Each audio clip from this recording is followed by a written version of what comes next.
नेपाल में सियासी भूचाल, रैपर से प्रधानमंत्री तक का सफर। देखिए, नेपाल में एक बड़ा राजनीतिक बदलाव होने जा रहा है।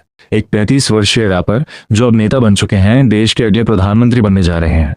उनका नाम है बालेंद्र शाह, जिन्हें बालेन के नाम से जाना जाता है। बालेन ने सबसे पहले एक रैपर के तौर पर नेपाल के आम लोगों की समस्याओं को गीतों के जरिए उठाया। फिर उन्होंने राजनीति में कदम रखा और 2022 में काठमांडू के मेयर बने। अब उन्होंने देश की राजनीति में तूफान ला दिया है।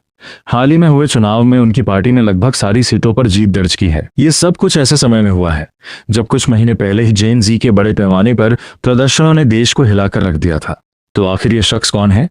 बालेन शाह कैसे सत्ता के शिखर पर पहुंचे और उनकी इस जीत का नेपाल और पूरे क्षेत्र पर क्या असर होगा? देखिए हमारी अगली रिपोर्ट। नेपाल में एक प्रदर्शनकारी गीत ने एक सरल सवाल पूछा था, वही पुराने नेता हमेशा सत्ता में क्यों बने रहते हैं? अब वही सवाल पूछने वाला शख्स जल्द ही देश का नया प्रधानमंत्री बन सकता है।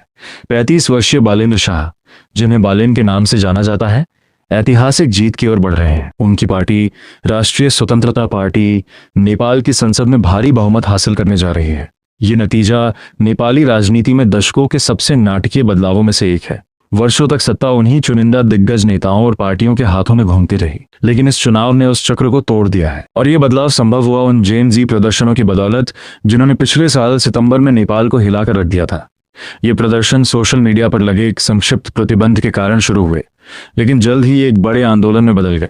नेपाल के युवा भ्रष्टाचार और राजनीतिक जड़ता के खिलाफ सड़कों पर उतर आए। हिंसा भी हुई, कम से कम 77 लोग मारे गए और इस अशांति ने दिग्गज नेता केपी शर्मा ओली के नेतृत्व वाली सरकार को इस्तीफा देने पर मजबूर कर दिया। अब महीनों बाद मतदाताओं ने अपना फैसला सुन लिया है और इसका सबसे बड़ा लाभ बालेंद्र शाह को मिला है, जो एक राजनेता के रूप में नहीं बल्कि एक रैपर के रूप में प्रसिद्ध हुए थे।